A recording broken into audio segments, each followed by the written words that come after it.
Hinduism दोस्तों एक ऐसा रिलीजन है जो हजारों सालों से जीवित है। एक ऐसा ट्रेडिशन जिसने इंडियन सब कॉन्टिनेंट में जन्म लिया और यहां के कल्चर को शेप किया। हिंदुइज्म सिर्फ एक रिलीजन ही नहीं बल्कि मेजॉरिटी ऑफ इंडियंस की इंटेग्रल पहचान भी है। लेकिन दोस्तों हिंदुइज्म एक ऐसा शब्द है जिसे खुद को हिंदू कहने वाले भी अक्सर पूरी तरह नहीं समझते। कोई इसे रिलीजन कहता है तो कोई इसे एक वे ऑफ लाइफ बताता है। आखिर हिंदुइज्म का सही मतलब है क्या? अपनी इस वीडियो में हम इसी सवाल का जवाब जानने की कोशिश करेंगे और समझेंगे कि हिंदुइज्म कैसे वे ऑफ लाइफ की तरह शुरू होकर एक रिलीजन के फॉर्म में डेवलप होता है। दोस्तों हिंदुइज्म दुनिया के सबसे पुराने रिलीजन्स में से एक है। इसकी शुरुआत कब हुई इसका कोई डेफिनेट आंसर नहीं मिलता, लेकिन ऐसा माना जाता है कि यह 4000 सालों से भी पुराना है। आज दुनिया के लगभग हर कोने में हिंदुइज्म को फॉलो करने वाले लोग रहते हैं, जिनमें से 90% इंडिया को बिलोंग करते हैं। फॉलोअर्स के मामले में लगभग 900 मिलियन फॉलोअर्स के साथ हिंदुइज्म क्रिश्चियनिटी और इस्लाम के बाद तीसरा सबसे बड़ा रिलीजन है। इसी के साथ साथ संस्कृत लैंग्वेज एक इंपॉर्टेंट लैंग्वेज जुड़ती है जो इसी के साथ ग्रो हुई और जिसने हिंदुइज्म के बिलीफ सिस्टम्स को स्प्रेड करने में इंपॉर्टेंट योगदान दिया। माना जाता है कि प्रोटो इंडो आर्यन और प्रोटो इंडो यूरोपियन लैंग्वेजेस भी संस्कृत से ही डेवलप होती हैं। आइए सबसे पहले हिंदू शब्द के ओरिजिन को समझते हैं। Origins of the word Hindu. दोस्तों हिंदू शब्द नॉर्दर्न इंडिया में फ्लो होने वाली रिवर इंडस से डिराइव हुआ है। एंशिएंट टाइम्स में इस रिवर को सिंधु नाम से जाना जाता था, लेकिन जब पर्शियंस का माइग्रेशन इंडिया में होता है तो वो इसे हिंदू कहते हैं और यहां के लैंड को हिंदुस्तान और रहने वाले लोगों को हिंदूज का नाम देते हैं। इस तरह हिंदू शब्द को पहली बार 6th सेंचुरी BCE में पर्शियंस ने यूज किया था। उस समय हिंदुइज्म शब्द एक कल्चरल से ज्यादा जियोग्राफिकल लेबल हुआ करता था। आगे चलकर इसे हिंदूज की रिलीजियस प्रैक्टिसेस को डिस्क्राइब करने के लिए यूज किया जाने लगा।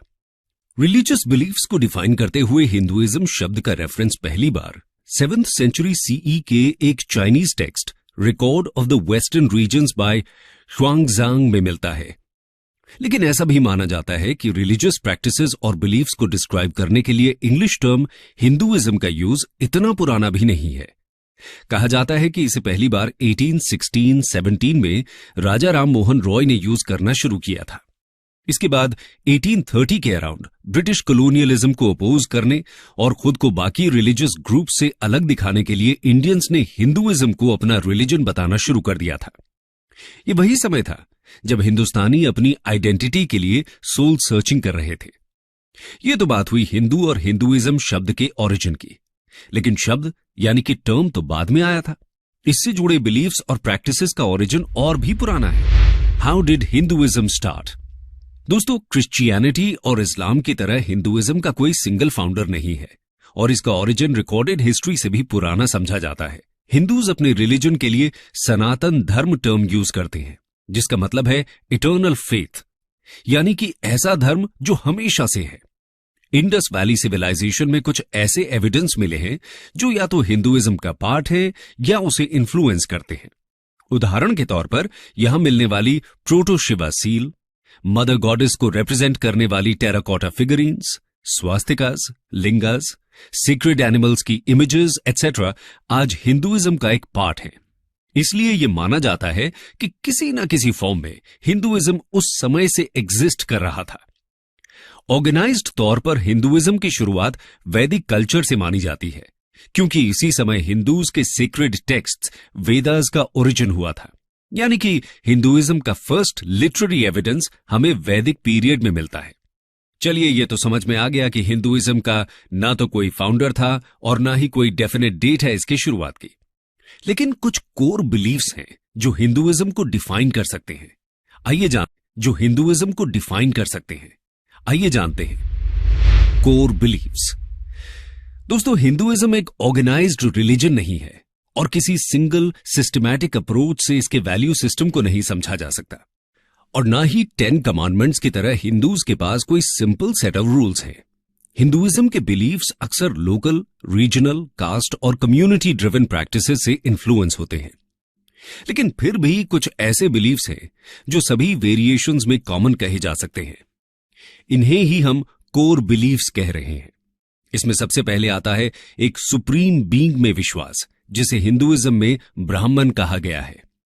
इसके अलावा कॉन्सेप्ट ऑफ कर्मा, सोल यानी कि आत्मा, रीइंकार्नेशन यानी पुनर्जन्म और मोक्ष हिंदुइज्म के सेंट्रल बिलीफ सिस्टम का पार्ट है। सोल या आत्मा का कॉन्सेप्ट कहता है कि सभी लिविंग क्रीचर्स में आत्मा होती है, जो कि ईश्वर का ही अंश होती है। कर्म का कॉन्सेप्ट हिंदुइज्म में बहुत ही इंपॉर्टेंट है। इसके अनुसार लोगों के एक्शंस ही उनकी प्रेजेंट लाइफ और फ्यूचर लाइफ को डिटरमिन करते हैं। हिंदुइज्म में लाइफ के 4 मेन एम्स बताए गए हैं: धर्म, अर्थ, काम और मोक्ष। मोक्ष की प्राप्ति के बाद साइकिल ऑफ बर्थ्स का एंड हो जाता है और आत्मन सुप्रीम सोल में मिल जाती है। योग, जिसका अर्थ है यूनियन विद गॉड, भी हिंदुइज्म का एक इंपॉर्टेंट पार्ट है। लोगों को दुनिया भर में हिंदुइज्म का पता हो ना हो, पर योग का जरूर पता होता है। 2015 से जब से हर साल इंटरनेशनल योगा डे 21 जून को मनाया जाता है, तब से ये और फेमस हुआ है और लोगों को इसके real world benefits for physical, mental and spiritual wellbeing भी समझ आ रहे हैं। आइए अब हिंदुइज्म के मेजर गॉड्स और सीक्रेट टेक्स्ट्स की बात करते हैं। Major gods, secret texts and different sects. दोस्तों, हिंदू वैसे तो एक सुप्रीम बीइंग में विश्वास करते हैं। सुप्रीम बीइंग यानी कि ब्राह्मण का कॉन्सेप्ट एक फॉर्मलेस गॉड, अल्टीमेट रियलिटी या ओमनी प्रेजेंट एनर्जी की तरह है।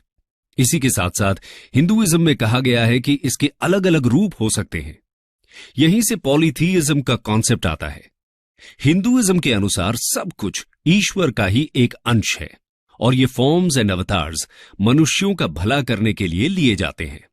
इसी के साथ साथ हिंदू नेचर वर्शिप भी करते हैं। हिंदुइज्म में प्लांट्स से लेकर एनिमल्स तक सबकी पूजा होती है। नेचर वर्शिप करने के पीछे साइंटिफिक रीजंस भी हैं, जैसे कि हिंदुइज्म में बैनियन ट्री की वर्शिप का कॉन्सेप्ट है और हम सभी जानते हैं कि ये ट्री 24 घंटे ऑक्सीजन देता है। यानी कि हिंदुइज्म के फॉलोअर्स भी इस ट्री की इंपॉर्टेंस को जरूर समझते थे। इसी तरह मेडिसिनल वैल्यू वाले तुलसी प्लांट, आंवला यानी कि इंडियन गूसबेरी जैसे ट्रीज को भी पूजा जाता है। कोरोना के समय जब विटामिन सी को अच्छे से लेने की सलाह दी गई, तब हम सब ने आंवला का सेवन और शुरू कर दिया। आयुर्वेद इसे सुपर फूड बुलाता है और हमें हर रोज इसे लेने की सलाह भी देता है। इसके अलावा वैदिक पीरियड में जहां इंद्र को मेजर गॉड की तरह पूजा जाता था, वहीं लेटर पीरियड में ट्रिनिटी का कॉन्सेप्ट डेवलप होता है। इसके अनुसार 3 मेजर गॉड्स हैं: Brahma the creator, Vishnu the preserver and Shiva the destroyer. Hinduism में फेमिनिन एनर्जी को भी वर्शिप किया जाता है। इसे गॉडेस शक्ति माना गया है और किसी दूसरे मेजर रिलीजन में गॉड को फेमिनिन फॉर्म में वर्शिप करने का कॉन्सेप्ट नहीं दिखता। इसके अलावा मल्टीपल गॉड्स एंड गॉडेसेस हैं जिन्हें अलग अलग एट्रीब्यूट से जोड़ा जाता है, जैसे कि लॉर्ड गणेशा को रिमूवर ऑफ ऑब्स्टिकल्स यानी कि विघ्नहर्ता कहा गया है, तो देवी सरस्वती को गॉडेस ऑफ नॉलेज। जिस तरह हिंदुइज्म का कोई सिंगल फाउंडर नहीं है, ठीक उसी तरह बाइबल या कुरान के जैसे कोई सिंगल बुक भी हिंदुइज्म को रिप्रेजेंट नहीं करती, बल्कि मल्टीपल टेक्स्ट्स हैं जो हिंदुइज्म में सीक्रेट माने गए हैं। इसमें सबसे पुराने हैं 4 वेदास: ऋग्वेद, यजुर्वेद, सामवेद और अथर्ववेद। हिंदू मान्यता के अनुसार वेदास इटर्नल ट्रूथ को रिप्रेजेंट करते हैं और खुद ईश्वर ने इन्हें सेजेस यानी ऋषिज को रिवील किया था। इसके अलावा उपनिषद्स, पुराणास, एपिक्स, रामायण एंड महाभारत और भागवत गीता हिंदूज की मेजर होली बुक्स हैं। बाकी रिलीजन्स की तरह हिंदूज के भी डिफरेंट सेक्ट्स देखने को मिलते हैं। इसमें 4 मेजर सेक्ट्स हैं: वैष्णव, शैव, शक्त और स्मर्तस। वैष्णव लॉर्ड विष्णु को वर्शिप करते हैं, शैव लॉर्ड शिवा को और शक्त देवी शक्ति को। वहीं स्मर्ता ट्रेडिशन में 5 डेटीज को एक सुप्रीम बीइंग का पार्ट मानकर वर्शिप किया जाता है। इनके अलावा और भी बहुत सारे सेक्ट्स और सब सेक्ट्स हिंदुइज्म का पार्ट हैं। हिंदुइज्म में मल्टीपल सेक्ट्स का डेवलपमेंट तो हुआ है, लेकिन बड़ी बात यह है कि इनके डेवलपमेंट में कोई हिंसा यानी वायलेंस देखने को नहीं मिलती। सभी सेक्ट्स एक दूसरे के साथ पीसफुली कोएग्जिस्ट करते आए हैं। इसकी बड़ी वजह यह है कि सभी हिंदू सेक्ट्स के कोर बिलीफ्स सेम ही हैं और फिलोसॉफिकल बेसिस पर ये एक दूसरे को काउंटर नहीं करते। एक दूसरे के एग्जिस्टेंस को सेक्ट्स रेडिली एक्सेप्ट करते हैं क्योंकि टॉलरेंस हिंदुइज्म का एक कोर बिलीफ है। यह तो बात हुई हिंदूज के रिलीजियस बिलीफ्स, उनके गॉड्स और मेजर टेक्स्ट्स की। अब हिंदुइज्म के साथ इवॉल्व हुए सोशल सिस्टम के बारे में बात करते हैं। Evolution of Hindu social systems. दोस्तों, हिंदुइज्म में सोशल ऑर्डर की फाउंडेशन वर्ण सिस्टम से बनती है। वर्ण सिस्टम का ओरिजिन ऋग्वेद के पुरुष सूक्त में मिलता है। इसके अनुसार सोसाइटी को 4 वर्णास में डिवाइड किया गया है: ब्राह्मण्स, क्षत्रियज, वैश्यज और शूद्रज। यह डिवीजन कर्म के बेसिस पर किया गया था, जिसमें इंटेलेक्चुअल और स्पिरिचुअल एक्टिविटीज में काम करने वालों को ब्राह्मण कहा गया, पब्लिक को प्रोटेक्ट करने वाले यानी कि वॉरियर क्लास को क्षत्रियज, स्किलफुल प्रोड्यूसर्स को वैश्यज की कैटेगरी में रखा गया और अनस्किल्ड लेबरर्स को शूद्रज बोला गया। लेकिन आगे जाकर यह सिस्टम रिजिड होने लगा और बर्थ के बेसिस पर डिवीजन शुरू हो गया। इसके अलावा बहुत सी क्लासेस को वर्ण सिस्टम से बाहर रखा जाने लगा और उन्हें अनटचेबल्स मान लिया गया। इन्हें केवल मीनियल जॉब्स करने की अनुमति दी जाती थी।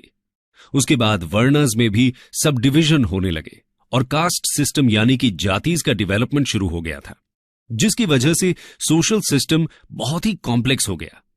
इसके साथ ही लोअर वर्णस और अनटचेबल्स के साथ इनइक्वालिटी का बिहेवियर किया जाने लगा। इन सब ईवल प्रैक्टिसेस ने सोसाइटल फैब्रिक को कमजोर कर दिया।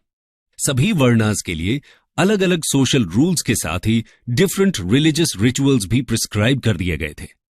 इसकी वजह से हिंदुइज्म एक कॉम्प्लेक्स सोशल ऑर्डर नजर आने लगा था। इस कॉम्प्लेक्सिटी की वजह से ही 6th सेंचुरी बीसी में बुद्धिज्म और जैनिज्म जैसे डिफरेंट रिलीजियस ट्रेडिशंस पॉपुलर होने लगते हैं। एक वक्त पर बुद्धिज्म और जैनिज्म का दबदबा पूरे इंडियन सब कॉन्टिनेंट में हो जाता है और हिंदुइज्म कुछ हद तक डिक्लाइन होता दिखता है। लेकिन एक बार फिर हिंदुइज्म को रिवाइव करने का काम भी शुरू होता है। Revival and reform in Hinduism. दोस्तों, इतना पुराना रिलीजन होने के बाद भी हिंदुइज्म आज तक सरवाइव कर रहा है। इसकी एक बड़ी वजह यह है कि समय समय पर हिंदुइज्म में रिफॉर्म्स लाए गए और इसे रिवाइव किया जाता रहा। फिर चाहे वो 7th से 8th सेंचुरी के बीच शुरू हुए साउथ इंडियन भक्ति मूवमेंट के द्वारा किया गया हो या फिर अलग अलग आचार्यज के द्वारा। भक्ति मूवमेंट के दौरान अलवर्स और नायनार सेंट्स ने रिजिड कास्ट सिस्टम को चैलेंज किया। साथ ही रिचुअल्स और रिलीजियस प्रैक्टिसेस को भी सिंप्लीफाई करने का काम किया। उनके प्रयासों से ही हिंदुइज्म बुद्धिज्म और जैनिज्म से मिल रहे चैलेंजेस को मात दे पाता है। इतना ही नहीं, हिंदुइज्म समय के साथ लोकल कल्ट्स और डेटीज को भी अब्सॉर्ब कर लेता है। फिर बात चाहे नागा कल्ट की हो, यक्ष यक्षिनी कल्ट की या फेमस जगन्नाथपुरी की, जिन्हें ट्राइबल डेटी माना जाता है, धीरे धीरे सब हिंदू पैंथियन का हिस्सा बन जाते हैं। यहां तक कि बुद्ध को भी विष्णु का एक अवतार बताया जाता है। यह स्ट्रैटेजी भी हिंदुइज्म के सर्वाइवल में इंपॉर्टेंट रोल प्ले करती है। हिंदुइज्म को रिवाइव करने की बात हो और आदि शंकराचार्य का नाम ना आए, ऐसा तो हो ही नहीं सकता। शंकराचार्य ने 8th सेंचुरी एडी में हिंदुइज्म को रीऑर्गेनाइज और रिफॉर्म करने का काम किया। इन्होंने अद्वैत फिलॉसफी को पॉपुलराइज किया, जिसके अनुसार सिर्फ ब्राह्मण ही सत्य है और बाकी सारा संसार बस उसकी ही माया है। शंकराचार्य हिंदू फिलॉसफी को पॉपुलराइज करने के लिए पूरे इंडिया में ट्रैवल करते हैं। इस दौरान अलग अलग थिंकर्स के साथ वो डिबेट्स और डिस्कोर्सेज में भाग लेते हैं। इन्होंने इंडिया के 4 कॉर्नर्स में मॉनेस्ट्रीज एस्टैब्लिश की थी, जिन्हें मठस या पीठस कहा जाता है।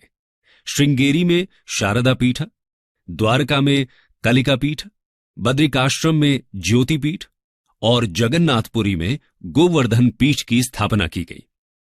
इन्हें हिंदुइज्म के 4 धाम कहा जाता है। इस तरह उन्होंने जियोग्राफिकली भी हिंदुइज्म के फॉलोअर्स को जोड़ दिया था। इन्होंने पंचायतन फॉर्म ऑफ वर्शिप को भी पॉपुलराइज किया, जिसमें 5 डेटीज गणेश, शिव, विष्णु, सूर्य और देवी की एक साथ पूजा की जाती है।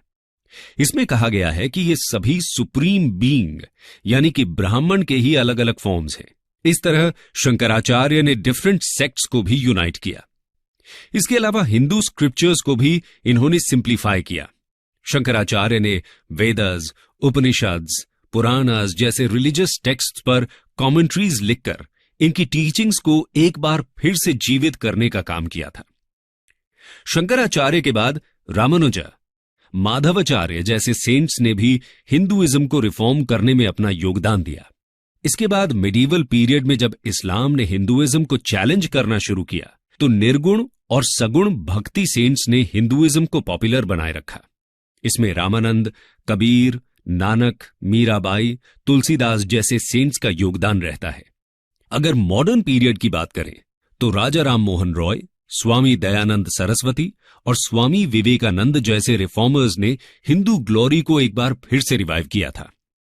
19th सेंचुरी में इन सोशो रिलीजियस रिफॉर्मर्स की वजह से क्रिश्चियन मिशनरीज हिंदूज को कन्वर्ट करने में बहुत ज्यादा सफल नहीं रहते। जिस तरह की सफलता इन्हें अफ्रीका या दूसरी कॉलोनीज में मिली थी, इंडिया में वैसी सफलता देखने को नहीं मिलती। स्वामी विवेकानंद ने 1893 में शिकागो में ऑर्गेनाइज्ड वर्ल्ड रिलीजियस कॉन्फ्रेंस में जाकर वर्ल्ड स्टेज पर हिंदुइज्म की फिलॉसफी को पॉपुलराइज किया। स्वामी जी की स्पीच पर कमेंट करते हुए एक अमेरिकन न्यूज़पेपर ने लिखा था कि ऐसे रिच रिलीजियस ट्रेडिशन वाले देश में क्रिश्चियन मिशनरीज को भेजने की क्या जरूरत है। इस तरह रेगुलर इंटरवल्स पर हिंदुइज्म में रिफॉर्म मूवमेंट्स होते रहे हैं। हिंदू फिलॉसफी में कहा भी गया है कि जब जब धर्म संकट में आता है तब तब उसकी रक्षा के लिए खुद ईश्वर अवतार लेते हैं। इसलिए ये रिफॉर्म मूवमेंट्स हिंदू फिलॉसफी द्वारा भी जस्टिफाई किए जा सकते हैं। हिंदुइज्म इटर्नल रहा है क्योंकि ये स्टैटिक नहीं है और इसमें खुद को नया बनाने की एबिलिटी भी दिखती है। अथर्ववेद में सनातन वर्ड का एक्सप्लेनेशन भी कुछ इसी तरह है। सनातनम एनम अहुह उत अद्याः स्यात् पुनर्नवः, meaning they proclaim him to be eternal, but he may become new again even today. Hinduism का सबसे यूनिक फीचर है इसकी डाइवर्सिटी।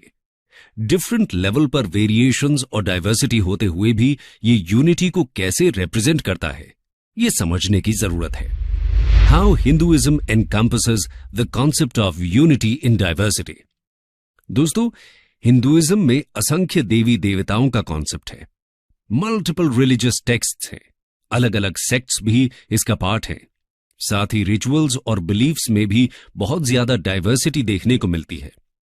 इस सब के बाद भी हिंदुइज्म अपने फॉलोअर्स को यूनाइट करता है क्योंकि हिंदू फिलॉसफी इतनी फ्लेक्सिबल है कि सभी व्यूज को इसने एक्सेप्ट किया है। हिंदुइज्म में मान्यता है कि रास्ते अलग अलग हो सकते हैं लेकिन सबकी मंजिल एक ही है। हिंदुइज्म तो बाकी रिलीजन्स को भी सत्य ही मानता है। इसमें कहीं भी ये कॉन्सेप्ट नहीं है कि हिंदुइज्म के अलावा जो रिलीजन्स हैं वो ईश्वर की प्राप्ति का मार्ग नहीं हो सकते। इसी वजह से हिंदुइज्म को एक टॉलरेंट रिलीजन भी बोला जाता है। लेकिन टॉलरेंट शब्द इस कॉन्सेप्ट को जस्टिफाई नहीं करता क्योंकि हिंदूज न सिर्फ दूसरे रिलीजन्स का सम्मान करते हैं बल्कि उन्हें भी हिंदुइज्म की बराबरी पर ही रखते हैं। इसलिए हिंदुइज्म में फोर्स्ड कन्वर्शन का कॉन्सेप्ट भी नहीं आता। हिंदुइज्म की हिस्ट्री में कभी भी दूसरे रिलीजन के अगेंस्ट धर्म के नाम पर वॉर नहीं हुए हैं। फिर चाहे वो वसुधैव कुटुंबकम की फिलॉसफी हो जिसके अनुसार पूरा विश्व एक ही फैमिली माना जाता है, या फिर सर्वे भवन्तु सुखिनः जैसे हिम्स। हिंदुइज्म हमेशा ही सबके कल्याण की बात करता आया है। हिंदुइज्म में संपूर्ण मानव जाति के इक्वल वर्थ का भी कॉन्सेप्ट है। यह हमें इस एंशिएंट हिम से साफ पता चलता है। अज्येष्ठसु अकनिष्ठसु इति संभ्रात्रो वहादुहु सौभाग्यः, जिसका मतलब है कि no one is superior, none inferior, all are brothers marching forward to prosperity. यही वजह है कि आप चाहे शिव की पूजा करते हो या कृष्ण की, या फिर देवी के भक्त हों या शायद किसी की पूजा ही ना करते हो, लेकिन फिर भी आप खुद को हिंदू कह सकते हैं। हिंदू होने के लिए ना तो किसी एक भगवान की वर्शिप करना कंपलसरी है और ना ही किसी मंदिर में जाना। यहां तक कि किसी एंशिएंट स्क्रिप्चर की स्टडी करना भी मैंडेटरी नहीं है। हिंदुइज्म तो सबको अपना मानता है। अगर आप खुद को हिंदू मानते हो तो आप एक हिंदू ही हो, फिर चाहे कितनी भी डाइवर्सिटी आ जाए, हिंदुइज्म आपको उसके 900 मिलियन से ज्यादा फॉलोअर्स के साथ यूनाइट कर ही देता है। कंक्लूजन दोस्तों, जैसे हमने देखा कि बाकी रिलीजन्स की तरह ना तो हिंदुइज्म के पास कोई सिंगल फाउंडर है, ना कोई सिंगल टेक्स्ट और ना ही कोई सिंगल गॉड। इसीलिए इसे ट्रेडिशनल रिलीजन की डेफिनेशन में समझ पाना मुश्किल होता है। एक रिलीजन से ज्यादा ये अ वे ऑफ लाइफ की तरह डेवलप होता है। लेकिन समय के साथ दूसरे रिलीजन्स का डेवलपमेंट शुरू होता है और ये सभी हिंदू वे ऑफ लाइफ को चैलेंज करते हैं। इन्हीं को काउंटर करने के लिए और इनके कंपटीशन में हिंदुइज्म एक रिलीजन की फॉर्म लेने लगता है। हिंदू परंपरा के अनुसार अपने धर्म को सनातन धर्म कहा गया है और धर्म शब्द की परिभाषा रिलीजन से अलग भी बताई जाती है। धर्म का मतलब एक सेट ऑफ रूल्स माना गया है और सनातन धर्म का मतलब हुआ ऐसे रूल्स जो हमेशा ही वैलिड रहते हैं। बाकी रूल्स एंड लॉज तो समय और कंडीशंस के अकॉर्डिंग चेंज होते रहते हैं।